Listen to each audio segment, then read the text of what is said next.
Et vous êtes en direct sur les ondes de Radio Centre-Ville 102.3 FM avec votre émission du Mouvement Action Justice, une émission consacrée exclusivement à dénoncer les abus de pouvoir et les injustices dans notre société contemporaine, le Québec.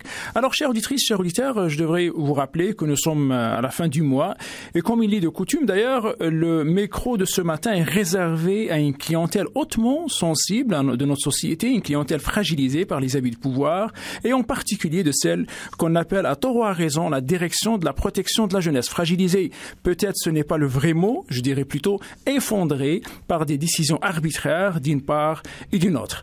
Alors, nous connaissons tous, bien sûr, le rôle sublime de ces institutions qui sont au service de nos enfants et de notre jeunesse, malheureusement, quand leurs personnels ne font défaut, sinon l'histoire change totalement. Alors maintenant, l'arbitraire volontairement ou involontairement, compétence ou maladresse, nous amène souvent à l'irréparable. Pourquoi? Parce que justement, enlever justement un enfant ou des enfants de leur milieu familial pour une raison ou une autre, ce n'est pas une décision sans conséquence à contre ou bien à long terme. Surtout quand il s'agit de motifs insuffisamment injustifiable. Maintenant, les intervenants dans les écoles, les enseignants, les voisins, les passants, tout le monde peut le faire, ce fameux signalement. C'est bien, mais il faut voir la réaction, je dis bien la réaction du ministère de la Défense, de la DPJ, quand elle débarque chez vous. Alors, il faut voir comment les parents sont traités et la suite de l'éloignement de ces enfants qui font l'objet de l'intervention. Les parents peuvent faire des erreurs et à la rigueur, on peut réparer et même pardonner, mais ceux de la direction de la protection de la jeunesse sont d'un poids inconcevable qu'on ne peut jamais réparer, encore moins pardonner. Alors ce n'est plus les lois en particulier qu'on critique ici, mais c'est plutôt ces fonctionnaires qui appliquent ces lois à leur manière, à leur goût, ces fonctionnaires qui se prennent pour Dieu le Père. Maintenant, accorder quasiment le pouvoir décisionnel à ses employés et abandonner le sort de nos enfants à la merci de ces gens est une erreur impardonnable, une erreur qui se répète au quotidien. Maintenant, un juge, je dis bien un juge de la Chambre, quand ici un juge de la Chambre de la jeunesse porte rarement le fardeau de l'erreur, voilà comment ces fonctionnaires de la direction de la protection de la jeunesse prennent facilement le dessus. On a déjà dit, d'ailleurs, et on le répète, le gouvernement et depuis les 20 dernières années au Québec sont complices de cette négligence et leur silence est une preuve redoutable. Si on constate une sorte d'impuissance chez l'État depuis longtemps pour intervenir, c'est parce que le drame est devenu à travers l'inaction énorme, incontrôlable, au point de préférer le statu quo. Voilà pourquoi nos gouvernements préfèrent le silence à l'action. Remettre en question le travail de la direction de la protection de la jeunesse demande une mobilisation de taille et réclame beaucoup de sous. Alors, nos gouvernements successifs ont toujours trouvé leur contre dans le silence et fermer les yeux devient une sorte de porte-secours.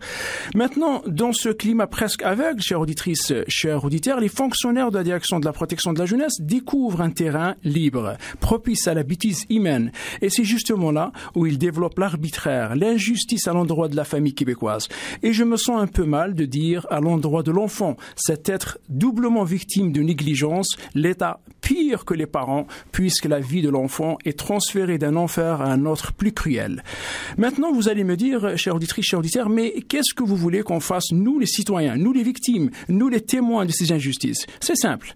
De ne pas, je dis bien, c'est de ne jamais cesser de dénoncer publiquement tout comportement, attitude, décision arbitraire et injuste. Il faut vous en parler et parler à haute voix. Alors maintenant, n'attendez pas, chers auditrices, chers auditeurs, d'être victimes pour le faire. N'attendez pas non plus le résultat de vos efforts. C'est le nombre de dénonciations et la gravité de cette dénonciation qui va finir par réveiller la conscience de nos politiciens. Derrière chaque ralentissement de l'abus, de la cruauté, de l'insensibilité, il y a une dénonciation. Alors ne manquez pas, s'il vous plaît, de le faire et le faire à haute voix. Il y a des enfants, des parents, des grands-parents qui ont besoin de cette voix. Au micro avec vous ce matin, Hadj Zitouni, président du Mouvement Action Justice, un organisme qui fait soi-disant la surveillance civile de nos institutions judiciaires afin de prévenir et dénoncer l'abus de pouvoir. Entouré par mes collègues animateurs de cette émission, M. Gilles Boivin et M. Yann Stoll, ils m'ont invité d'être parmi eux pour ce nouveau relancement de l'année. Je vous rappelle que M. Yann Stoll et M. Gilles Boivin, tous les deux bénévoles, n'ont aucun but sauf celui que justice prend le devant. Profitez de les écouter. L'expérience et le drame de nos enfants sont présents dans leur vie. Également, j'ai deux invités. J'ai Jacques et Fan. Alors, ils sont venus témoigner à leur tour le tragique de la DPJ au Québec en chute libre. Sans oublier, bien sûr, Ernest, donc il est parmi les personnes les plus frustrées de l'injustice que j'ai rencontrées dans mon parcours crapuleux de l'injustice au Québec. Voilà, chères auditrices, chers auditeurs, demeurez à l'écoute. Après notre thème musical, encore un autre épisode tragique orchestré par le DPJ et le tribunal de la jeunesse. Restez à l'écoute.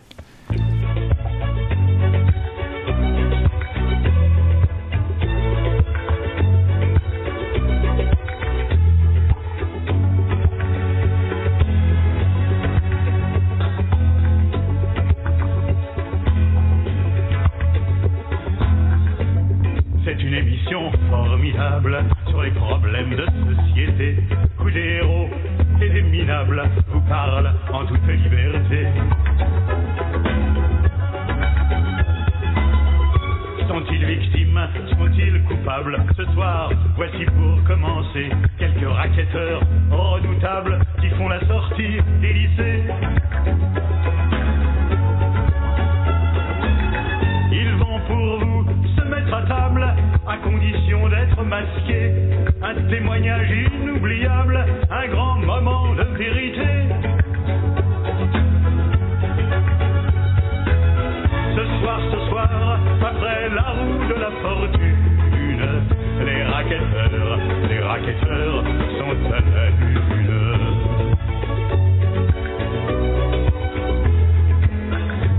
C'est une émission fantastique. Vous avez un rôle à jouer, un rôle moral, un rôle civique pour nous aider à retrouver tous ceux dont on est sans nouvelles, disparus, volatilisés. Ce soir, je vous lance un appel, vous seul. Alors voilà, bonjour chers auditrices, chers auditeurs. Vous êtes toujours en direct sur les ondes de Radio Centre-Ville, 102.3 FM, avec votre émission du Mouvement Action Justice. C'est une émission consacrée exclusivement à dénoncer les abus de pouvoir et les injustices de notre société contemporaine. Alors, j'ai ma première question qui va aller directement à M. Gilles Boivin. Peut-être, bonjour Gilles. Bonjour, M. Stouy. Alors, merci de m'inviter. Je puisse participer avec vous. Ça fait grandement plaisir. Alors, avant de passer justement avec mes invités qui sont là et leurs témoignages, j'aimerais bien savoir qu'est-ce que vous préparez pour les auditeurs qui vous attendent les mois prochains. Ce qu'on concocte pour la nouvelle saison. Voilà. J'aimerais dire d'emblée que je suis heureux d'être encore sur les ondes pour cette nouvelle saison aussi. L'année passée, nous avons traité de différents thèmes. Tout d'abord, il y a eu la création de la CFDPJ et l'implication de ses membres au cours des années. On a parlé des principaux problèmes engendrés par le système de protection de la jeunesse au Québec, des victimes de la DPJ, des recours possibles contre les abus de la DPJ. On a apporté des visions nationales et internationales de la problématique, des témoignages. On a parlé de la perte des droits parentaux, les familles d'accueil, les fameuses signatures de documents proposés par la DPJ, l'attitude à adopter lorsque la DPJ entre dans votre vie, l'utilisation de la famille élargie. On a traité des suicides dans le centre d'accueil, les coûts de la DPJ, l'enquête publique exigée, l'impact du retrait d'un enfant de sa famille, etc. Donc, pour la nouvelle saison... C'est un tableau là, vraiment large. Oui, et pour la nouvelle saison, plusieurs thèmes associés à ce que nous avons déjà traité, puisque c'est incontournable, seront abordés, mais sous des angles différents. Et plusieurs témoignages seront présentés encore une fois, dont celui percutant de Madame Karine Bonnier, que j'attends... avec intérêt. Mère de Guillaume Crépeau-Bonnier, un adolescent de 15 ans trouvé pendu dans sa douche en mars dernier au centre Huberdeau dans les Laurentides. Or, Madame Bonnier aurait dû d'ailleurs être ici ce matin, mais elle était dans l'impossibilité de le faire. Bon, on le reverra mais on va les écouter la prochaine éventuellement. On sait qu'une enquête avait été ouverte par la suite par la Sûreté du Québec et le bureau, du coroner. On sait aussi que le jeune n'avait jamais reçu les services psychologiques ordonnés par la Cour, même après 8 mois de prise en charge par le DPJ. On peut se poser des questions. Or, un rapport et des recommandations ont été déposés depuis ce temps par la Commission des droits de la personne et de la jeunesse, de même que par le fameux commissaire aux plaintes de la DPJ des Laurentides, M. Hubert Côté. Puis on a bien hâte de prendre connaissance de tout ça. Vous réservez ça, j'imagine, quand votre témoin va être ici sur le plateau. Absolument. Alors ça promet. J'aimerais bien aussi interviewer, on peut toujours rêver, Madame Lucie Charlebois, ministre déléguée à la réadaptation, à la protection de la jeunesse et à la santé publique. Ouais. Mais bon, vous pouvez toujours faire la demande. Hein? On peut toujours faire la demande. Oui. Alors, mais j'aimerais bien vous souligner, les gens qui nous écoutent ce matin, mais chaque fois que vous allez faire des interventions, vous avez toujours des témoins qui appuient les dires, c'est excellent. Mais j'aimerais ajouter aussi... Et on installe, oui. J'aimerais ajouter aussi que ça dépend, les contenus des émissions prochaines vont dépendre aussi de la réponse des auditeurs. S'il y en a qui sont intéressés à participer à notre émission, je vous invite d'appeler au bureau de Mouvement Action Justice qui vont vous... Le 514-273-4302, je répète 514-273-4302 pour tous ceux et celles qui veulent participer à l'émission avec le groupe Défense des droits des enfants. C'est ça, Yann? C'est ça votre message? Voilà. Allez. Maintenant, je passerai directement. Jacques, bonjour. Merci d'avoir accepté notre invitation. Alors, vous arrivez ici avec un drame sur le dos.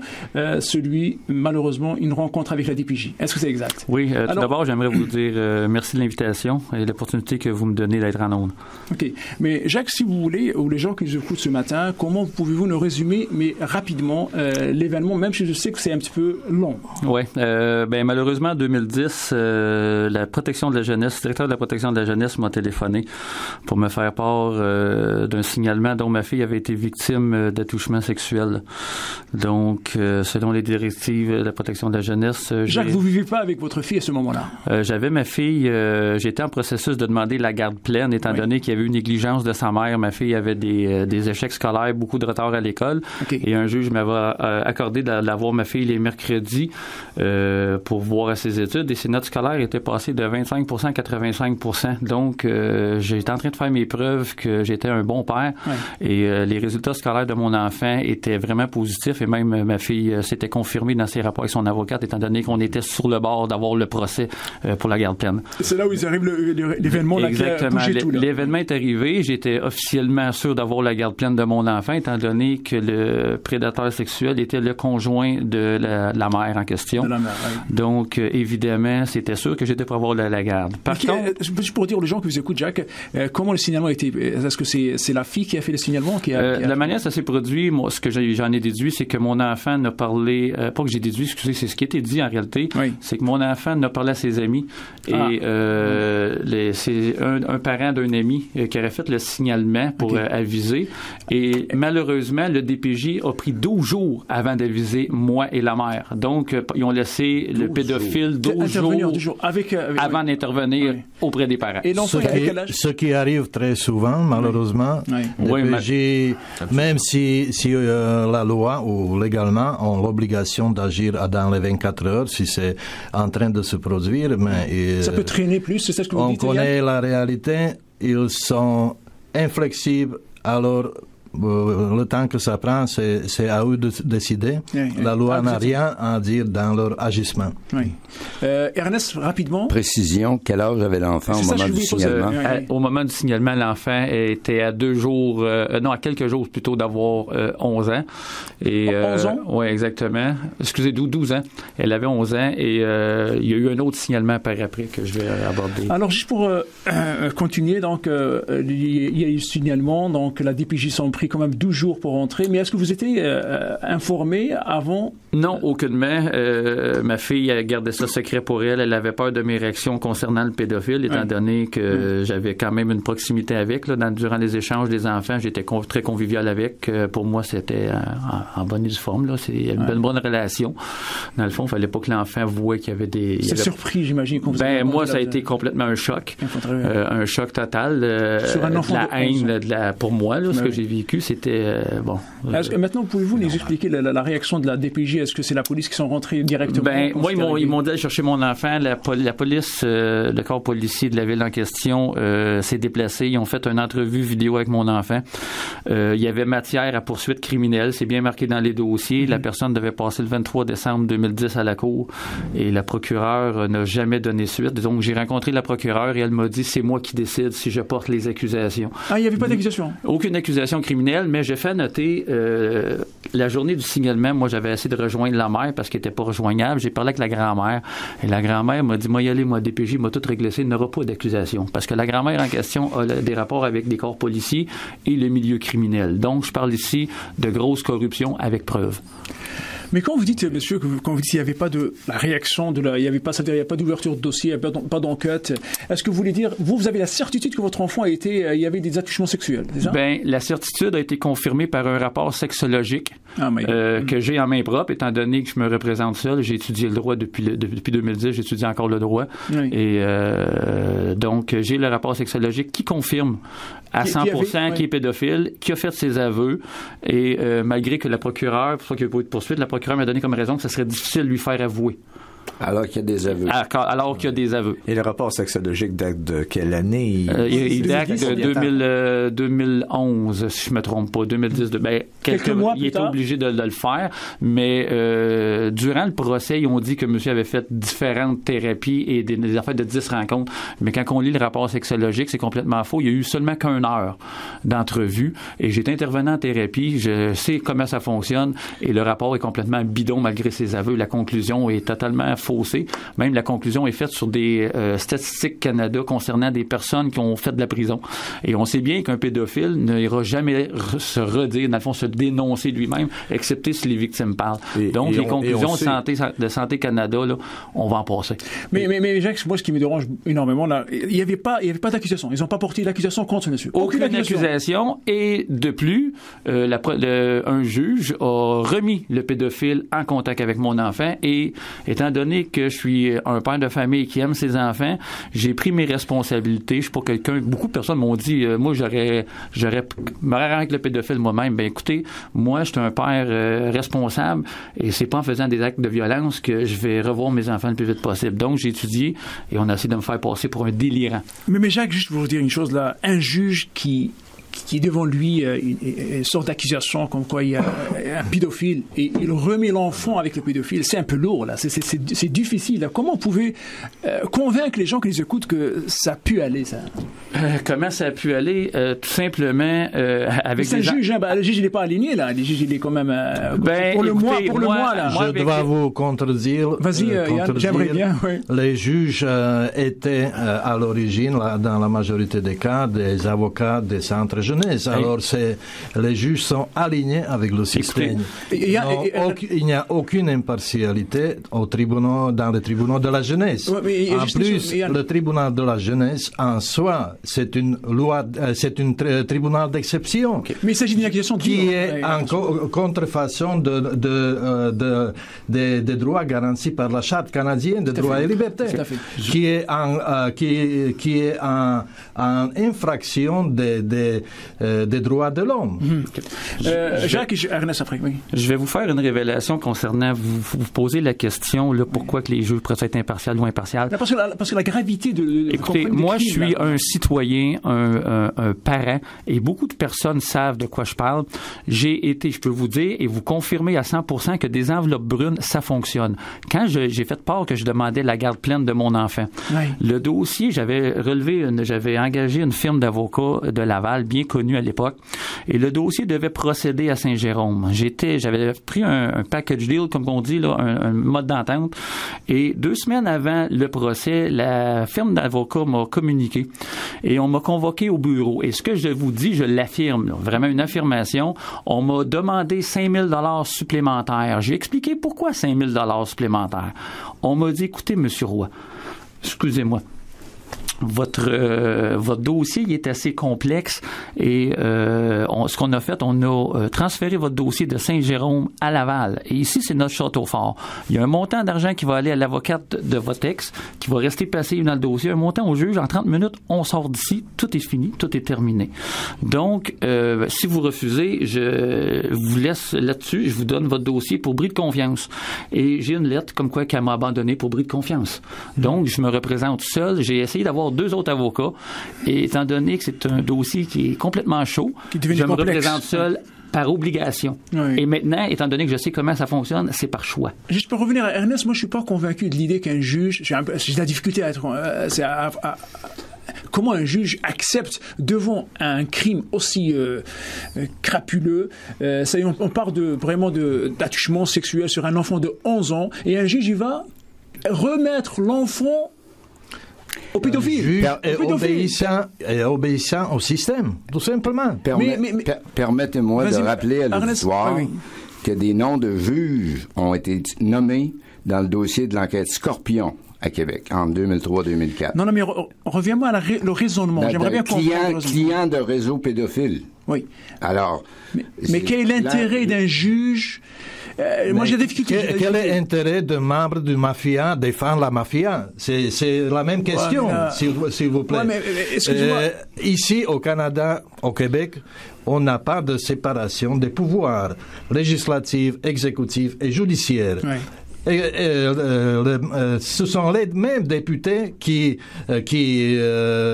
sont au pouvoir exécutif, qui nous donnent des lois, en votant des lois qu'ils concoctent dans leur cabinet, et c'est eux-mêmes, c'est notre gouvernement qui nomme des juges. Alors, quelle séparation des pouvoirs? C'est toute une seule et unique mafia. Je suis d'accord, mais même à ça, nous sommes devant un enfant de 11 ans qui était agressé, qui était touché, quelque chose on pose un geste grave. Il y a des l'intérêt de juge, comment un juge accepte de retourner l'enfant sans avoir, excuse-moi. Vous, ça vous choque. Moi, ça me choque et j'arrive pas. Mais il y a des gens que ça choque pas. Je suis pas convaincu. Et qui est-ce qui vous garantit qu'un juge n'est pas un pédophile en soi? Voilà. Ça, c'est un petit peu trop, Mais pourquoi? Non, j'ai pas dit non, mais vous garantit ça? Mais vous poussez un petit peu la barre un petit peu plus loin, mais je dis pas que vous n'avez pas raison, mais pour moi, c'est inconcevable. C'est choquant. Juste pour appuyer un petit peu l'idée de M. Stoll concernant les gouvernements. Vous savez, j'ai fait des dossiers maintenant aujourd'hui et j'ai intimé en janvier dernier différents ministres dans un dossier à Saint-Jérôme, mais j'avais demandé à ce que le ministre de la Chambre de la Jeunesse enquête sur son ministère dans la requête que j'avais déposée. Et dans la requête du gouvernement, c'était qu'un ministre n'est pas attitré à enquêter sur son ministère. Je l'ai en preuve. C'est très inquiétant qu'on vote pour des gens, pour un gouvernement, et qu'on se fait dire à la Cour que le ministre n'a pas enquêté sur son ministère. Quand on regarde toutes les branches, écoutez, moi, le dossier de mon enfant m'a amené dans des hautes sphères d'études et d'enquêtes. Je suis aujourd'hui un enquêteur privé et j'ai beaucoup d'enregistrements même. J'ai accompagné des parents dans des rencontres avec des intervenants. J'étais dans les salles d'attente et j'entendais des propriétaires de foyers de groupe. J'ai amené sur un enregistrement et je sais qu'en 2017, 70% de leurs intervenantes vont être à la retraite. Il y a beaucoup de changements qui se doivent d'avoir lieu et même sur les vidéos, comme quoi que les travailleurs sociaux, quand ils sont engagés, les directeurs ne vérifient même pas les antécédents de travail. Ça, c'est d'accord. C'est très inquiétant. C'est pas pour rien qu'un pédophile peut se retourner là. Oui, mais Jacques, revenons un petit peu, à cette histoire-là. Votre fille, elle est revenue. Est-ce qu'elle a continué à vivre avec ce pédophile ou comment c'est? Dans quel contexte, M. Jacques, quand vous dites que votre enfant a été remise avec le pédophile? C'est que dans quel contexte? Le contexte, c'est que le pédophile a dû quitter de la maison pendant un certain temps, jusqu'à la fin des procédures, étant donné que c'est l'avocate même de mon enfant qui a déposé le rapport sexologique en le faisant présenter comme un bon rapport. Le sexologue n'était même pas là. C'était une procédure illégale dès le départ, ce que je ne savais pas. L'enfant a été confronté, a été obligé d'accepter le pédophile, même dans les notes sténographiques. Mon enfant, même si l'enfant dit qu'elle a été surpris qu'il revienne à la maison. maison, elle ne comprenait pas pourquoi. Alors que dans les procès, les débuts initiales, l'avocate de mon enfant a dit qu'elle réclamait le pédophile, ce que pour moi, c'était frustrant. Je savais que c'était faux. 3 ans après, ma fille a pu témoigner et ça confirme que c'était tout un tissu de mensonges, la procédure. Mais dans ce moment-là où il y avait l'enquête, est-ce que vous avez eu un contact avec votre fille ou non? Non, on m'a interdit complètement de voir mon enfant pendant 3 ans. Il y a eu de l'aliénation parentale dans le dossier de ma fille parce que... Après la dénonciation, il n'y avait pas de contact avec elle depuis 3 ans? Ben, on m'a fait 2 visites. J'ai eu la première visite a très bien été. La deuxième visite, on m'avait... Supervisée? Ouais, deuxième visite supervisée au centre jeunesse. La deuxième visite, l'intervenante, en arrivant, m'avait fait des menaces, de l'intimidation et je lui avais fait part que j'étais pas là, je chicanais avec, je voulais voir mon enfant. Et moi, en quittant, j'ai dit à mon enfant, dans le creux de l'oreille, parce qu'on me dit, dis pas telle chose à ton enfant, dis pas telle chose. En quittant, j'ai dit à mon enfant, j'ai dit, inquiète-toi pas, Rebecca. J'ai dit, papa va dire toute la vérité et ça peut prendre un certain temps, mais je vais tenir bon, puis écoute-les pas ce qu'ils vont dire sur moi, je ne suis pas malade, je vais bien. Okay. Or, l'intervenante a dit, qu'est-ce que vous dites à votre enfant? Je lui ai dit que je l'aime, mais mon enfant, je l'ai toujours éduqué à pas dire de menterie. Donc, pour elle, je venais de commettre un mensonge. Elle avait confiance au système. Pour elle comprenait pas. Donc, c'était facile pour le ministère, les intervenantes, de faire croire à mon enfant que j'étais un malade mental, parce que pour elle, je venais de compter une menterie, étant donné que j'avais dit une chose à ma fille de pas les écouter, à l'intervenante, j'avais tout simplement... Mais Jacques, vous savez que vous avez c'était pas autorisé de lui parler dans l'oreille. Vous le savez avant. C'est tout à fait pas normal de pas pouvoir parler. Quel individu qui n'est pas parent et qui a le pouvoir de dire à un parent, quand on est parent, on a l'autorité parentale. Même selon le système, nous sommes propriétaires, selon les actes légaux, nous sommes propriétaires de l'identité juridique de cet enfant-là. Donc, il n'y a pas un individu, même la Charte des droits et libertés de la personne parle qu'on a le droit d'éduquer notre enfant comme on veut. Non, mais quel individu de l'extérieur? Mais Jacques, vous partez un petit peu loin là. Je parle de la visite. Il y a une visite supervisée et il y a des conditions à cette visite supervisée et vous n'avez pas respecté cette condition-là. Écoutez, moi, avant de vous dire là, pourquoi j'ai eu des visites supervisées, parce que normalement, j'avais la garde de mon enfant, longtemps on a sauté une étape, c'est que j'ai 2 enfants avec 2 femmes. Donc, étant donné que j'étais pour avoir la garde pleine de cet enfant-là, et je demandais une garde partagée de ma plus petite qui avait 2 ans et demi. Une expertise psychosociale suggérait que j'aille mon enfant 3 fins de semaine sur 4 minimum, sans supervision, sans rien. J'étais un père qui se met au niveau de ses enfants. Monsieur Détonné, on voit que vous êtes quelqu'un qui n'a jamais vécu ces choses-là.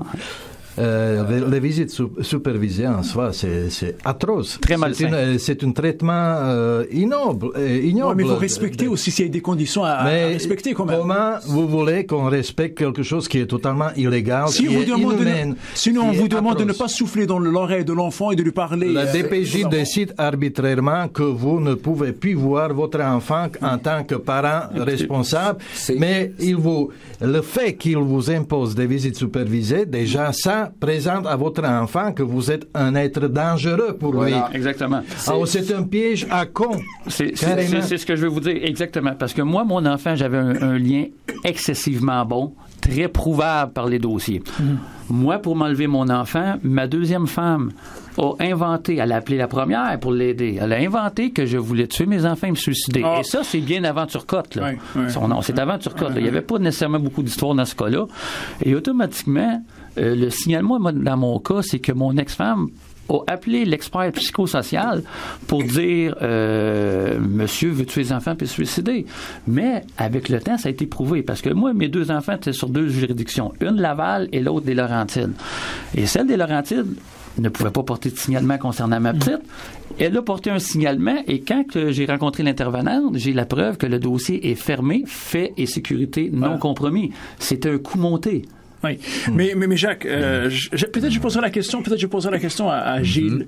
Gilles, j'aimerais bien savoir, moi il y a beaucoup de choses qu'on peut parler, hein, mais la chose qui me dérange un petit peu, pendant 3 ans, on coupe monsieur le contact avec sa fille. Comme si c'était lui le pédophile. C'est ça qui me dérange. À tort, à raison, ce qu'il me dit, hein, maintenant, là, il y a des choses que je peux avaler, d'autres non.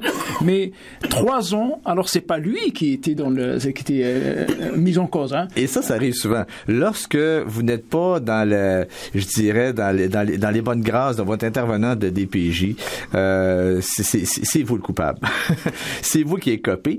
Et dans ce cas-ci, on voit que monsieur était pas dans le sens où le DPJ voulait qu'il soit.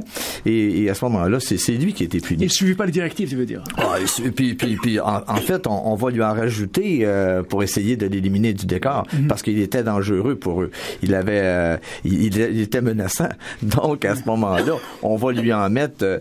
et même si, dans un cas comme ça, on voulait... le juge ordonnait qu'il a droit à certains droits de visite, graduants, mais il va souvent ajouter à la discrétion de DPJ. Ben là, le DPJ va rajouter, va dire, pour que vous ayez plus de droits de visite, vous allez devoir faire ci, vous allez devoir faire ça, puis finalement, on n'en finit plus. Mais Gilles, il y avait quand même une inquiétude, comme quoi le père, Jacques, qui va essayer un petit peu de nuire peut-être à la fille en lui racontant, essayer de débarrasser de ce gars-là, de faire des crises à la maison, tu sais. Oui. Est-ce que c'est pas une raison valable pour même vous comprenez là raison valable pour quoi? En fait, la raison de l'avoir séparé de contact de sa fille là pendant 3 ans et de le laisser avec un pédophile, de laisser l'enfant avec un pédophile. C'est ça. C'est qu'ici on change la situation de bord, c'est-à-dire qu'on considère que c'est le père qui est dangereux et non pas le pédophile, parce que le père veut s'attaquer à des instances ou à des niveaux où on voudrait pas qu'il attaque. Même les adultes dans notre société, tellement super, hyper technique, etc., se laisse berner par les mensonges de nos gouvernements. Un enfant qui a quand même un respect sans borne envers les instances, évidemment, intimidé et croit à ces gens-là. Je vais revenir encore à votre introduction, M. Zitouni. Vous avez parlé de l'arbitraire concernant les intervenants, comme si ça dépendait de la personne. Mais l'arbitraire est vraiment inculqué, pas inculqué, mais est inscrit dans la loi. La loi autorise DPJ à jouer le rôle d'enquêteur, de juge de son propre enquête et d'exécutant de son propre jugement. Et c'est eux qui interprètent la loi. C'est eux qui interprètent la loi à leur manière, c'est ça? Où réside l'arbitraire. Oui, tout à fait. Et les gens qui occupent ces fonctions-là, quelqu'un intègre ne pourra pas fonctionner dans ce monde-là. Oui. C'est seulement des gens sans scrupules qui peuvent continuer à évoluer et à commettre des crimes, parce qu'il faut parler carrément des crimes contre l'humanité qu'on est en train de commettre quotidiennement auprès de 45 enfants par jour. C'est ça, les statistiques de la DPJ elle-même. 45 enfants par jour. Enlevés par jour. Oui. Au Québec. Au Québec. Oui. Depuis déjà de 79, ça fait 35 ans. Oui. Non, je sais que c'est catastrophique. Ça, j'ai pas de problème avec ça. Bon, je reviens maintenant à Jacques, parce qu'on a quand même un autre invité qui nous attend pour faire une courte histoire. Alors, à partir de 2010, là, quand vous avez perdu pendant 3 ans la garde de votre enfant, l'enfant est revenu avec le pédophile, si vous le souhaitez. Qu'est-ce qui s'est passé après? Est-ce qu'il s'est le développement de l'enfant qui me dérange, moi. Moi, le développement de l'enfant, c'est sûr que avec le test que j'ai pu constater aujourd'hui, j'ai un contact avec, mais ses études ont pris le bord, comme on dit.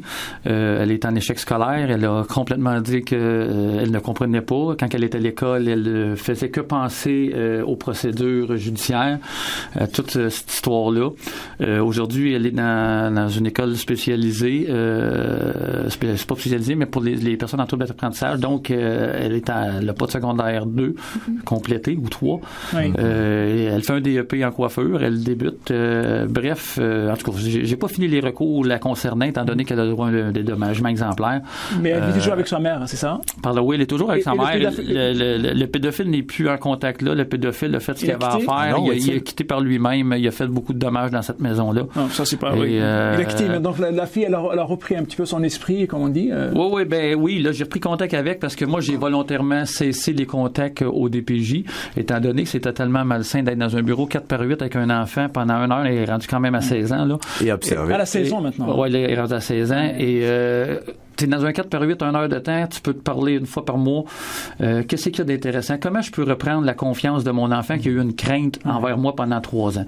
Donc, il n'y a pas d'activité de fait, il n'y a absolument rien. C'est un service qui est complètement inutile tant qu'à moi. C'est abominable que tout le système de DPJ. Donc, j'ai moi-même écrit à ma fille par les liens Internet et j'ai obtenu son numéro de téléphone qu'elle m'a elle-même donné. Et par son conjoint, on est en train de se rencontrer. On s'est vu à 2 occasions maintenant, sans DPJ. On se voit à l'extérieur une couple d'heures. Je l'ai vu la semaine dernière. On a passé un super bon temps. Je lui accorde le temps. C'est juste le temps qui peut réparer son cœur et sa tête. Moi, je peux pas rien devancer. L'aliénation. Comment? Grâce au nouveau conjoint de votre ex? Non, à son petit chum à lui, à elle. À la saison, là. C'est une dame, là. Son petit chum, elle a un bon petit garçon, un bon petit copain, et il voit mes affaires Internet que je fais. Bon, j'ai développé une petite amitié avec, et puis ça va bien. On a des bons contacts. Je passe par lui, et on se rencontre au restaurant. C'est arrivé à 2 occasions, une fois qu'on les a vus dans un camp de vacances. Et bref, je crois que c'est de même que je vais reprendre le contact que j'ai avec mon enfant sainement. Surtout pas avec le DPJ, ça va être impossible. Mais Jacques, qu'est-ce que vous regrettez finalement? Qu'est-ce que vous dites aux gens qui vous écoutent là, pendant toute cette expérience, ce drame et tout? Qu'est-ce que vous regrettez? Qu'est-ce que vous avez souhaité que les choses vont changer? Ben, moi, ce que je souhaite que ça change, écoutez, moi, par expérience, aujourd'hui, je peux dire que je suis encore devant les tribunaux dans de différents dossiers. Ce qu'il doit avoir, c'est une enquête publique sur la protection de la jeunesse.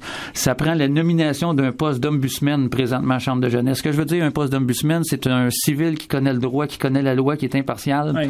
Avant qu'une travailleuse sociale amène un dossier devant un juge rempli de parjure et que des avocats qui n'ont jamais rencontré l'enfant aillent parler au nom des enfants, c'est que cette personne-là rencontre réellement les enfants, fasse un vrai point de vue, une vraie opinion de ce qui se passe réellement, rencontrer les parents, les enfants, à être impartial.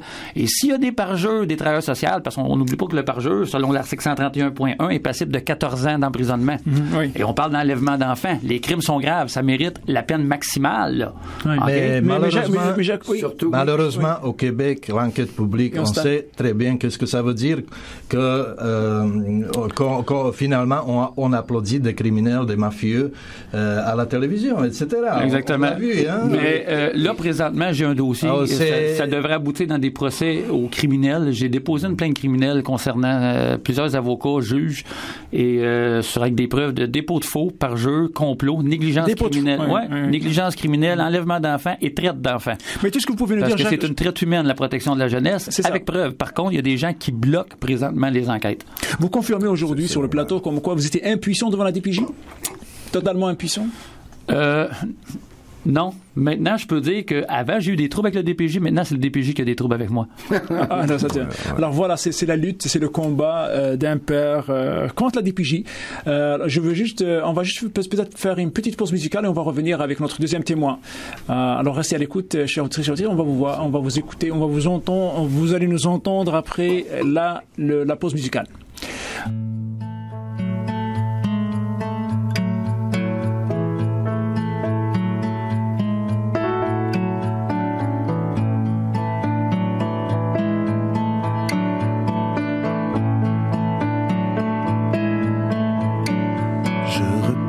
À nouveau, je ne reviendrai plus.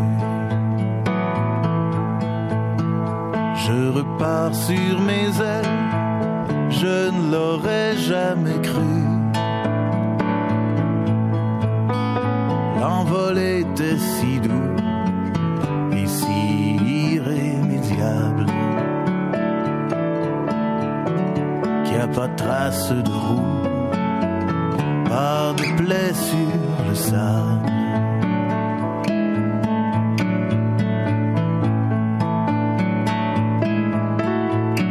Je repars à nouveau, je ne reviendrai plus. Comme si jamais parti, comme si jamais venu. Mais elle de l'altitude, jamais si bien volé avant ma solitude.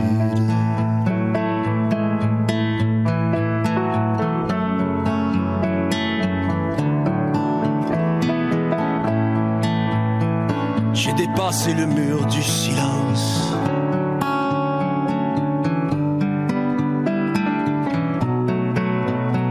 Mon âme n'est plus de cette atmosphère.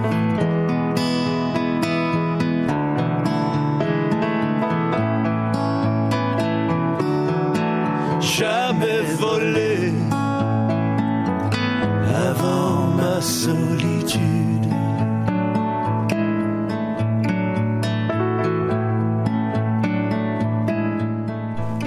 Voilà, donc bonjour, chères auditrices, chers auditeurs. Je vous rappelle que vous êtes toujours en direct sur les ondes de Radio Centre-Ville 102.3 FM avec votre émission du Mouvement Action Justice, une émission consacrée exclusivement à dénoncer les abus de pouvoir et les injustices dans notre société contemporaine. Alors, je passerai directement avec mon deuxième invité. Bonjour Fan, votre nom c'est Fan. Et vous avez eu un problème vous aussi malheureusement avec la DPJ. Et en 2006, votre femme, elle était en train de se promener avec les enfants dans un parc à Montréal-Nord. Et à un moment donné, les enfants, ils ont commencé à faire des gaffes, et vous me corrigez. Et elle a pris une branche d'arbre, c'est ça? Oui. Et puis elle a essayé soi-disant de leur faire peur. C'est vrai. Alors il y a un passant qui passe, il prend son cellulaire et puis il appelle la police. 2-3 minutes après, la police débarque dans le parc. Ils vont aller voir les enfants. Ils ont suivi la mère chez elle, c'est ça? Oui. Et une fois elle est rendue chez elle, là ils ont demandé de rencontrer les enfants. Les enfants qu'ils avaient à cette époque-là, ils avaient 7 et 3 ans et demi. 7 et 3 ans et demi. Alors ils ont vérifié qu'il n'y avait pas de traces, qu'il n'y avait pas que les enfants étaient bien, il n'y avait pas de problème. Mais malgré tout ça, ils ont quand même appelé la DPJ. C'est ça. Alors DPJ débarque chez vous et c'est à partir de là le problème qui commence. C'est exact? Oui. OK. Et qu'est-ce qui est arrivé après, monsieur? Parce que jusqu'à 2008, je ne suis pas au courant. Ah, vous n'étiez pas au courant, vous? Non, je rien. Okay. Malgré que j'ai rencontré l'état dans le DPJ, à plus une reprise chez la mère. Oui. Mais pourquoi vous ne le savez pas depuis 2006 jusqu'à 2008? Vous étiez absent? Vous ne vivez pas avec la mère? Non. OK, vous ne vivez pas avec la mère. OK, vous êtes divorcé. Vous êtes divorcé. Pas divorcé, mais séparé. Séparé, d'accord. Mais la DPJ ne vous ont pas communiqué avec vous pour vous informer ce qui s'est passé? Non, malheureusement. En aucun moment. Okay. Et vous dites aujourd'hui malheureusement. C'est ça? Alors, en 2008, vous êtes informé de la situation. Qui vous a informé? Parce que quand j'ai allé à la maison pour voir mes enfants, ils ne sont plus là. Et vos enfants, ils n'étaient plus là? C'est ça. Okay. Je me demandais à la mère, qu'est-ce qui se passe? Ils sont où mes enfants, c'est ça? C'est ça. Elle dit qu'elles sont enlevées par le DPJ. Avec un avis de présenter en cours quelques jours plus tard pour la mère. Monsieur Fan, vous êtes en train de dire depuis 2006 jusqu'à 2008, il y avait des procédures avec la DPJ et tout, et vous, le père, vous n'avez jamais été en contact avec ces gens-là. Vous n'étiez pas informé de cette situation-là. Non. Et la mère ne vous a jamais rien dit? Non. Et de plus, à ce moment-là, mon nom ne figurait pas sur le certificat de naissance de mes enfants.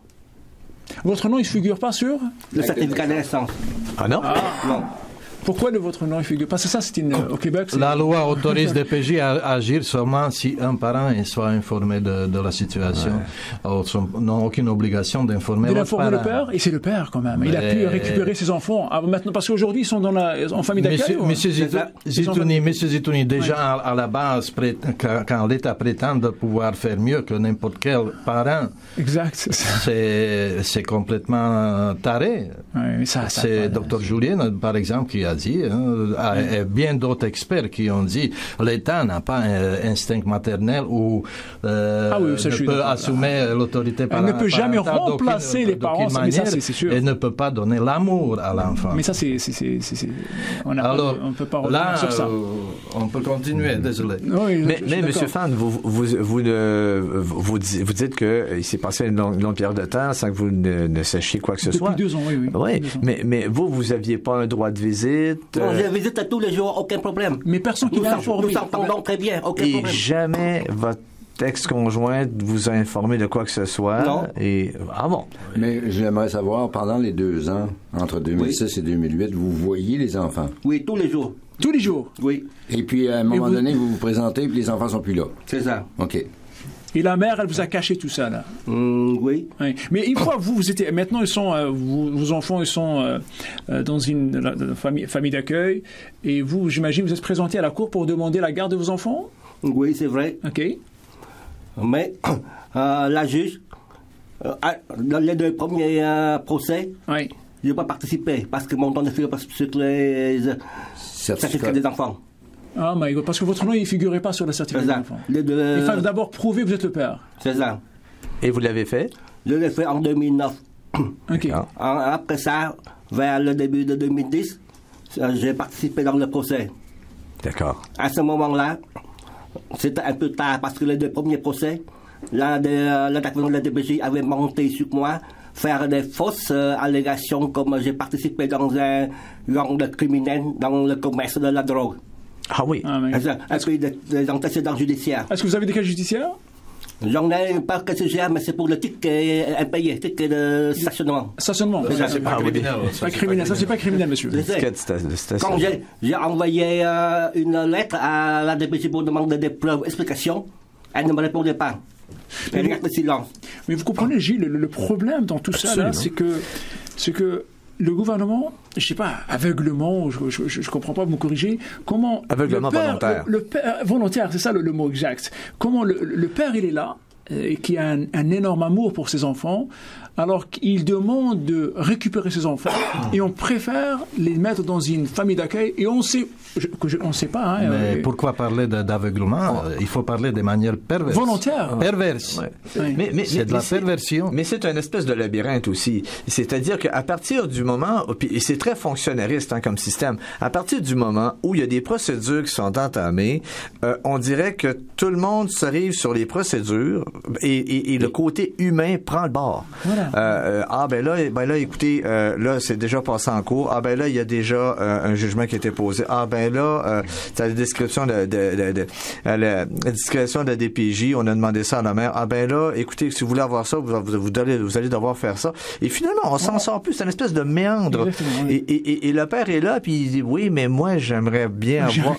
mes enfants. C'est ça. Et finalement, on dirait que personne ne se responsabilise au plan humain dans cette situation. Et le père au Québec, tout à fait. Le père au Québec est un être jetable après usage. Faut préciser. Mais c'est précisément le but de comment cette loi a été faite et pourquoi ça fonctionne comme ça, c'est déresponsabiliser l'État. L'État commet traditionnellement la loi de 64 à 79 donnait les pleins pouvoirs au juge. L'enfant n'avait aucun droit ni à la défense, ni à faire appel. Alors, en 77, le gouvernement, après des dénonciations, de gros scandales de maltraitance des enfants dans les institutions, était obligé de revoir, mais il s'est sauvé de ses responsabilités envers les victimes de ce système étatique.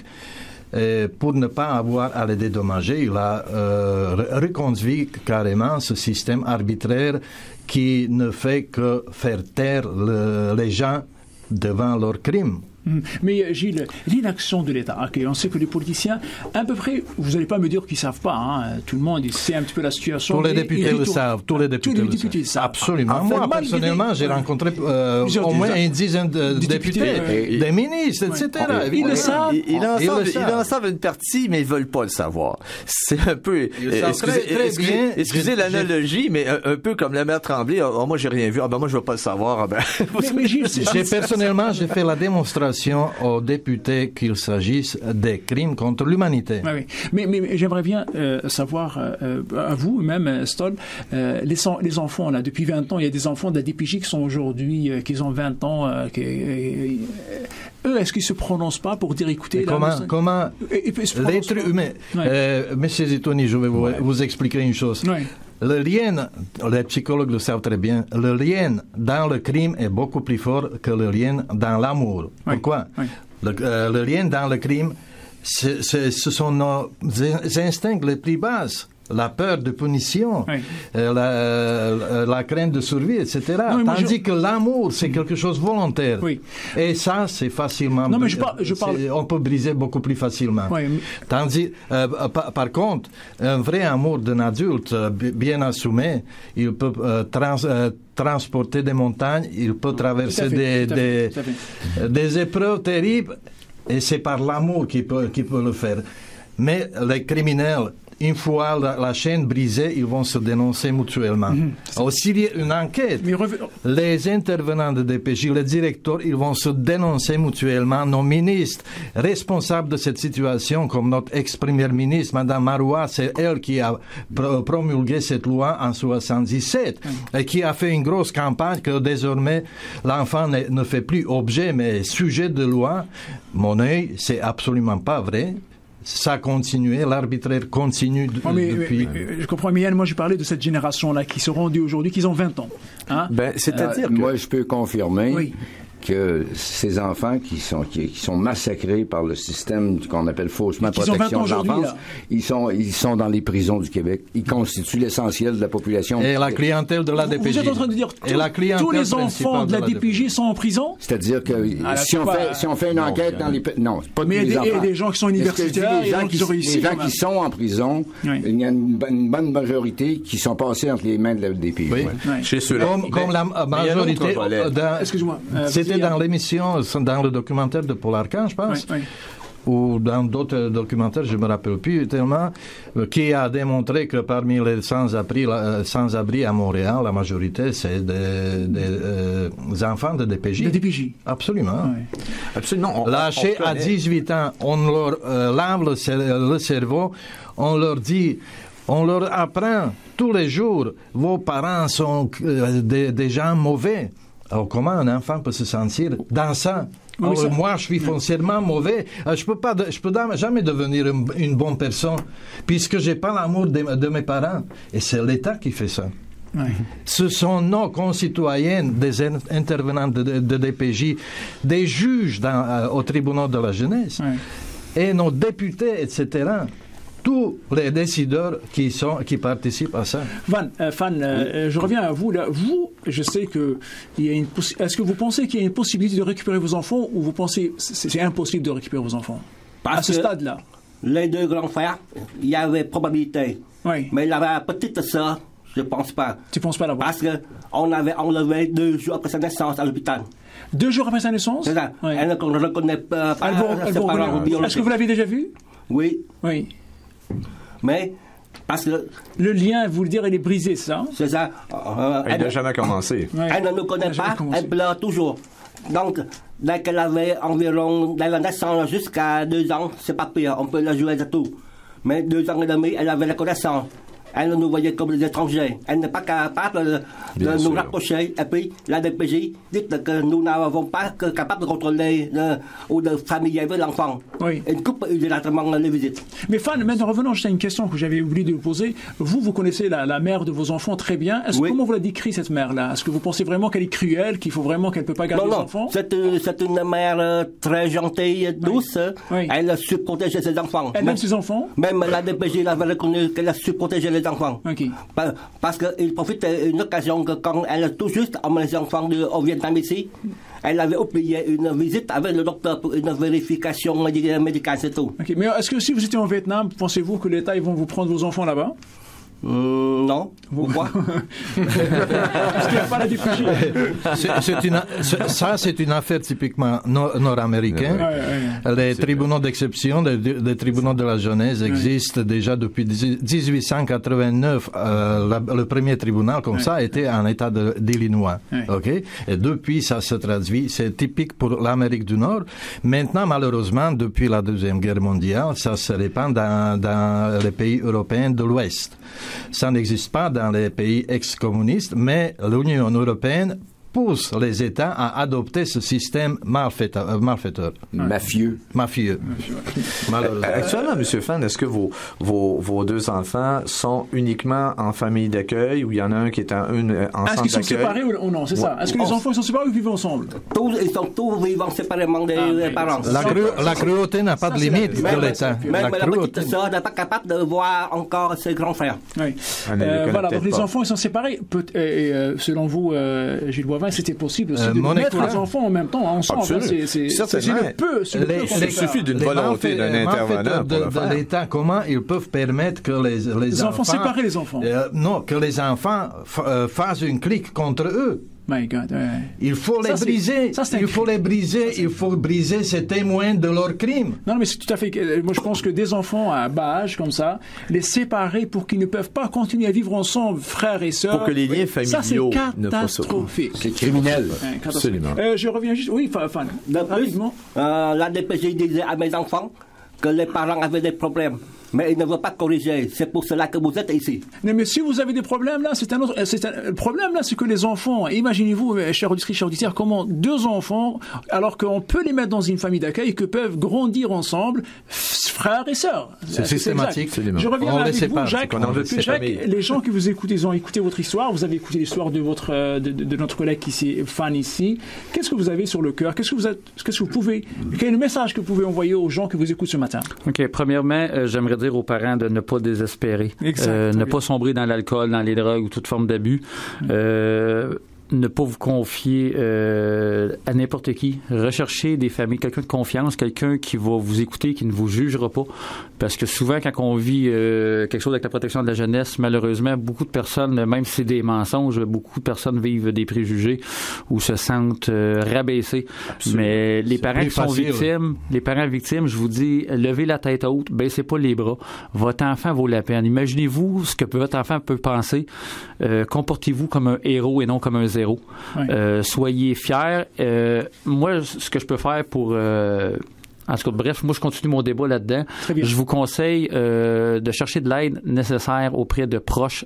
Parce que même dans tous les jugements, c'est marqué que aide, soutien et conseil soient apportés aux parents et vous n'aurez aucune aide. Mais avant tout, il faut continuer à témoigner l'amour aux enfants. C'est ça ce qui peut les sauver d'une détresse. Les enfants. Pensez aux enfants. Oui. Quelques secondes avant que Fan dise son dernier mot, pour vous, Gilles Boivin, est-ce qu'on peut vraiment généraliser tous les gens, tout le personnel de la DPJ sont tous pareils, corrompus, ou bien on peut dire qu'il y a une partie qui sont bien, parce que c'est pas juste là non plus. Il y a des bons intervenants. Voilà, sauf que ce système-là est tellement écrasant que ou tu rentres dans le moule ou tu te fais éjecter à moyen terme. Ça, c'est tout à fait juste. Fan, dernier mot pour les gens qui vous écoutent. Qu'est-ce que vous allez dire? Je dis qu'il faut que vous gardez la tête haute et puis l'espoir de revoir votre enfant dans un futur. Oui. Faites toutes les démarches possibles pour que la justice soit rendue. Pour vous... voilà. J'ai déjà dit. Parfait. Ernest? Il faut témoigner l'amour aux enfants par tous les moyens possibles. Il faut continuer. Évidemment, il ne faut jamais tomber dans l'illégalité. Il ne faut pas baisser les bras non plus. Il faut dénoncer les crimes. Et on a le droit et obligation de le faire parce que le code criminel nous l'oblige. Exactement. Voilà, chers auditrices, chers auditeurs, malheureusement, on arrive à la fin de cette émission. Gilles, vous avez voulu dire quelque chose? J'aimerais dire qu'on va revenir sur ces sujets-là, parce qu'aujourd'hui, ça a été assez diversifié comme sujet, parce que quand on aborde deux témoignages comme ça, on aborde différentes problématiques, et ces problématiques-là, ça seront évidemment touchées maintes et maintes fois. Alors, Gilles, tout le temps relié par la loi sur la protection de la jeunesse. Tout à fait. Donc, Monsieur Gilles Boivin, Monsieur Yann Stoll, Ernest, Monsieur Fan, Monsieur Jacques, et je vous dis merci d'avoir vraiment animé cette table aujourd'hui autour de la DPJ. Merci à vous, Monsieur Zetouni. Je dis aussi merci à notre technicien de son. Alors, chers auditrices, chers auditeurs, on donnera un rendez-vous la semaine prochaine avec l'émission du Mouvement Action Justice. Voilà, donc passez une excellente fin de semaine. Au revoir.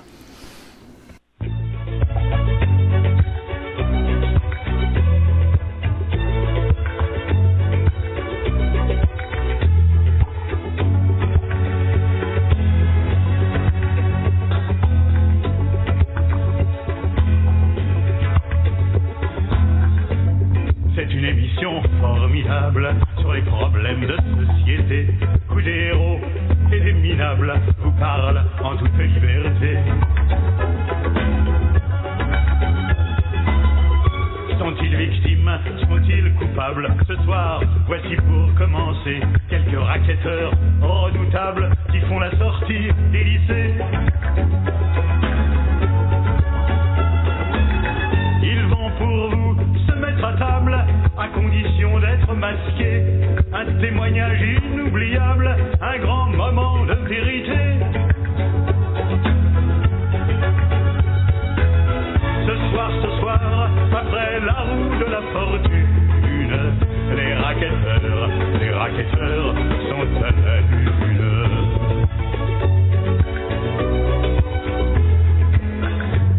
C'est une émission fantastique. Vous avez un rôle à jouer, un rôle moral, un rôle civique, pour nous aider à retrouver HEC Montréal. Ces lettres vous mèneront loin. Multilingue international, le baccalauréat en administration des affaires vous est offert en 3 cheminements. En français ou bilingue français-anglais ou trilingue français-anglais-espagnol. Le baccalauréat en administration des affaires de HEC Montréal, une expérience universitaire à votre portée. Pour vivre une expérience exceptionnelle dans une université renommée et internationale. Information hec.ca. HEC Montréal. Ces lettres vous mèneront loin. Jusqu'où irez-vous?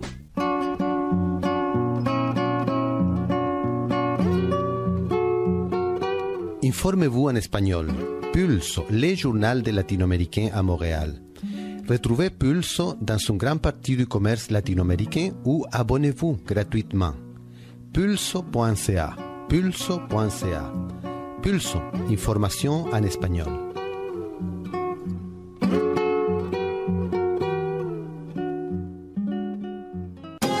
Du 24 octobre au 8 novembre, le Festival du monde arabe de Montréal présente plus de 100 concerts, spectacles, débats, conférences et films en plus d'une programmation gratuite. Gnawa, raï algérien, musique andalouse, tarab, rythme du désert, musique sacrée, théâtre, contes et humour. Ne manquez pas le spectacle Tapis volant d'Alep à Bagdad, le Prince du Rail, Kader japonais, Aïcha Redouane, le groupe Freak Lane et beaucoup d'autres. Visitez festivalarabe.com. Radio Centre-Ville, 102,3 FM.